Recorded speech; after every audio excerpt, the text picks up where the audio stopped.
बारामतीवरती आलेले आहात. खऱ्या अर्थाने जिल्हा परिषद निवडणुकीची 2 दिवसातच फॉर्म भरायची अंतिम तारीख आहे.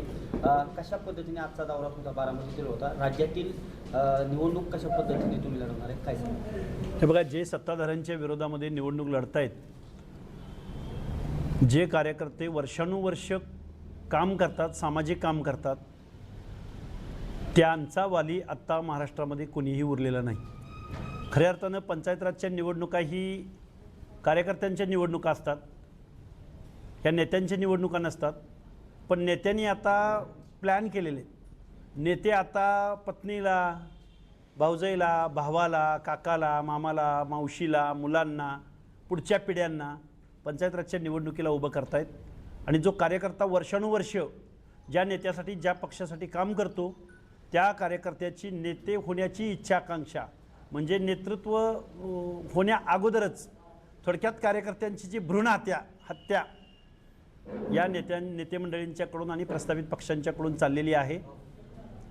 या पक्षांच्या विरोधामध्ये जो सर्वसामान्य कुटुंबातला कार्यकर्ता निवडणूक लढतोय, त्या सर्व कार्यकर्त्यांना बरोबर घेऊन आम्ही बारामती नगर परिषदेप्रमाणे आम्ही बारामतीमधली जिल्हा परिषद आणि पंचायत समितीची निवडणूक लढवणार आहोत.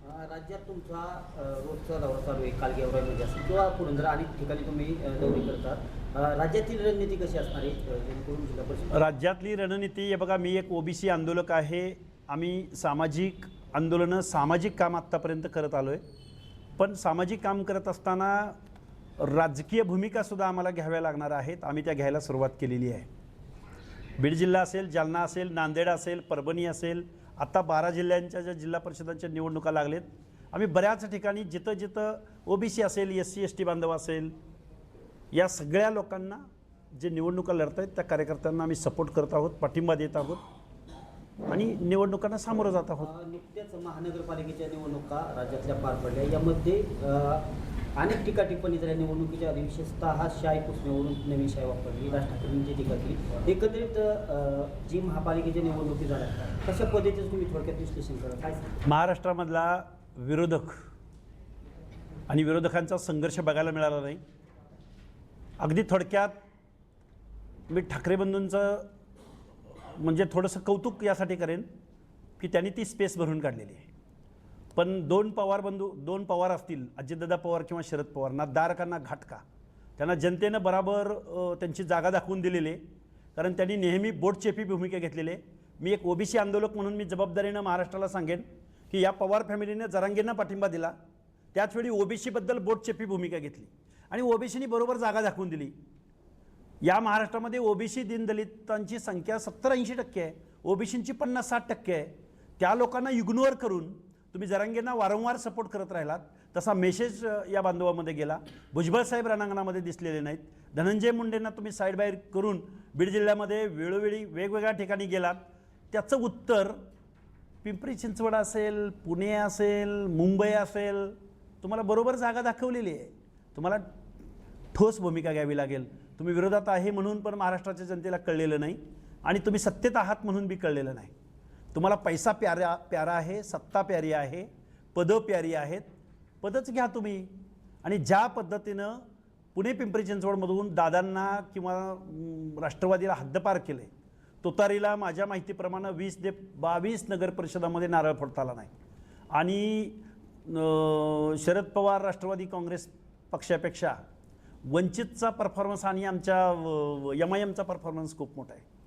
आम्ही शोषित वंचित संघर्ष करणारी माणसं ठामपणे सत्ताधारी पुढचा किती ताकदीचा आहे आणि किती ताकदवार आहे याचा आम्ही विचार न करता आम्ही बारामती नगर परिषद लढलो. काळूरामजी चौधरींनी लढत दिली, 2 नंबरला मतदान घेतलं आहे. त्यांच्या मुलीला आम्ही रिझल्टपर्यंत घेऊन गेलो आहे. 4-5 उमेदवार हे विरोधामधून दादा माणूस म्हणून बारामतीकडं पाहिलं जातं, दादांकडं पाहिलं जातं. बारामतीचं रोल मॉडेल देशाला सांगितलं जातं. पण त्या बारामतीमधल्या जिरायती भागामध्ये काय प्रश्न आहेत? आज सकाळी आम्ही येत असताना कान्नडवाडी, पांढरवाडी, परत अजून कुठलं गाव आपलं वडगाव निंबाळकर, अजून वरचं चोपडज, वाकी या गावामध्ये गेलो होतो. अक्षरशः तिथल्या लोकांचा रोजगारीचा प्रश्न आहे, पाण्याचा प्रश्न आहे, रस्त्याचा प्रश्न आहे, शेतीचा प्रश्न आहे. हीच का बारामती असं म्हणायची वेळ येते. एखादा बाहेरचा माणूस आला तर तो विश्वास पण ठेवणार नाही. त्यामुळं बारामती पंचायत समितीमध्ये एक संघर्ष करणारे किंवा सर्वसामान्य कुटुंबातली पोरं, शेतकऱ्याची पोरं असतील, पुढं येतील आणि पंचायत समितीमध्ये आवाज उठवतील आणि आम्ही लोकशाही जिवंत ठेवायचा आटोकाट प्रयत्न करू. विरोधकांना कितीही नामोहरम केलं, पैशाची आमिषे दाखवली, पदांची आमिषे दाखवली, तरी आम्ही संघर्ष करायला जन्म घेतला आहे आणि हे संघर्षाचे साथी आमच्याबरोबर आहेत. त्यामुळं आम्ही आमच्याबरोबर किती माणसं येत आहेत, कोण येत आहेत, काय होतं आहे, या परिणामांची तमा न करता आम्ही बारामतीमध्ये ज्या महाराष्ट्राचं राजकारण ज्या बारामतीमधून चालतं त्या बारामतीमधल्या लोकांना आम्ही धडा शिकवायला बारामतीमध्ये आलो आहोत आणि बारामतीमधल्या निवडणुका सर्व जागा लढवणार आहात का? हां, बारामतीच्या पंचायत समितीच्या 12 असतील किंवा जिल्हा परिषद सर्व जागा लढवणार. सर्व जागा लढू, लढणाऱ्या कार्यकर्त्याला बळ देऊ आणि त्याच्या राज्यामध्ये जिल्हा परिषदेच्या निवडणुकीमध्ये दोन्ही राष्ट्रवादी एकत्र आलेले आहेत. कसं पाहता या दोन्ही राष्ट्रवादी एकत्रित आलेले आहेत. एका राष्ट्रवादीचा हात भाजपच्या हातात आहे, एका राष्ट्रवादीचा हात काँग्रेसच्या हातात आहे, शिवसेनेच्या हातात आहे. त्यामुळे हे ना दारके आहेत ना घाटके आहेत. त्यांनी एकदा भूमिका जाहीर करावी पवार कुटुंबियांनी की तुम्ही नक्की विरोधात आहात का तुम्ही नक्की सत्तेमध्ये आहात. त्यामुळं तुम्हाला असली दोगली भूमिका किंवा दोन नगरीवर पाय ठेवून तुम्हाला काम करता येणार नाही. त्याचं प्रत्यंतर पिंपरी चिंचवड आणि पुण्यामधल्या नागरिकांनी दाखवलेलं आहे. तेच प्रत्यंतर बारामतीमध्ये सुद्धा दाखवलं जाईल. मला बारामतीमधल्या, मी जबाबदारीनं बोलतोय, अनेक मराठा समाजातल्या गोरगरीब तरुणांचे कॉल आहेत. एक तर नवीनच ऐकलं की पंधरे गटामध्ये कोण यजुवेंद्र पवार उभा राहतोय वाटतं, पवार फॅमिलीतला युगेंद्र ना, मला त्याचं नावच आठवत नाही. काय चाललंय काय नक्की? अजित पवारांचे पुत्र उभे राहतील. अजून कोण, आता ते 4-5 भाऊ आहेत, अजून कोण लेकरं असतील तर त्यांना पुढे घेऊन या म्हणावं. सगळ्या जिल्हा परिषदात तुम्हीच घ्या म्हणा वाटून. तुम्ही सुनेत्राताई पवारांना राज्यसभेवर पाठवलं दादा. आता तुम्हाला तुमच्या पराभवाचं तुम्ही किती आत्मपरीक्षण करताय मला माहिती नाही.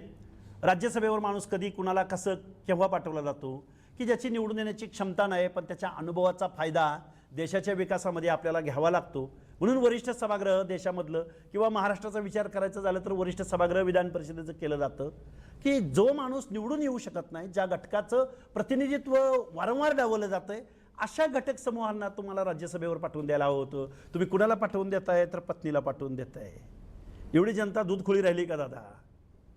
रोहित पवारांना इथं कुठल्या गटात मिळत गटात उभं केलं, कुठल्या गुणवडी गटात उभं केलं. रोहित पवारांना सेट केलं, जिल्हा परिषदेला निवडून आणलं, पुन्हा त्यांना कुठं नेऊन उभं केलं, कर्जत जामखेडला उभं केलं.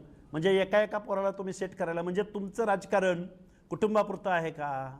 तुमचं राजकारण व्यवसायासाठी आहे का? हा आम्हा सर्वसामान्य कुटुंबामधल्या चळवळीमध्ये काम करणाऱ्या पोरांना प्रश्न पडलेला आहे. आम्ही शांत बसणारे नाही आहोत, आम्ही लढणारी कार्यकर्ते आहोत आणि लढणाऱ्या कार्यकर्त्यांच्या पाठीशी ठामपणे उभं राहायचं हे धोरण आम्ही स्वीकारलेलं आहे. बारामतीमध्ये भाजप ताकदीने लढणार आहे. तुम्हाला जर युती भाजपने जर हात मिळवण्याची शिफारस केली तर तुम्ही, हे बघा, जो कार्यकर्ता, आम्ही कार्यकर्त्याकडे बघू, आम्ही पक्ष पार्टी बघण्यापेक्षा कार्यकर्त्याकडे बघू. सत्ताधाऱ्यांच्या विरोधामध्ये एखादा कार्यकर्ता जर प्रामाणिकपणे जीवाच्या आकांतानं लढत असेल तर त्या कार्यकर्त्याच्या पाठीशी आम्ही ठामपणे उभं राहू. नाहीतर तू मारल्यासारखं कर, आम्ही रडल्यासारखं करतो, असं जर कोणाचं धोरण असेल तर त्या गोष्टींचं आम्ही समर्थन अजिबात करणार नाही. आता ज्या निवडणुका जिल्हा परिषद पंचायत समित्या पक्षातून लढल्या जाणार की अपक्ष? नाही, निवडणुका आमच्या समविचारी आम्ही सगळे आहोत एकत्र. आम्ही समविचारी एकत्रित येऊन आम्ही लढू.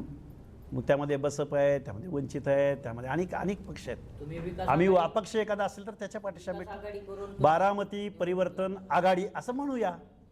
बारामती परिवर्तन आघाडी या नावाखाली आम्ही जेवढे संघर्षशील कार्यकर्ते आहेत, पक्ष आहेत, पार्ट्या आहेत, त्या सगळ्यांना एकत्रित घेऊ. जिथं कुणीच नाही तिथं आम्ही हे धोरण आम्ही स्वीकारू आणि निवडणुका लढण्याचा अनुभव असलेली मंडळी आमच्या बरोबर आहेत. त्यामुळे आम्ही घाबरणार नाही आहोत. किती माणसं येतात, 50 येतात का 100 येतात का 2000 येतात का 2 लाख येतात, लोक आपल्या पाठीशी संघर्ष करणाऱ्याच्या पाठीशी उभे राहतात. हे बारामतीकरांनी दाखवून दिलेलं आहे आणि ते बारामतीच्या पंचायत समितीमध्ये, जिल्हा परिषदामध्ये तुम्हाला बघायला भेटेल.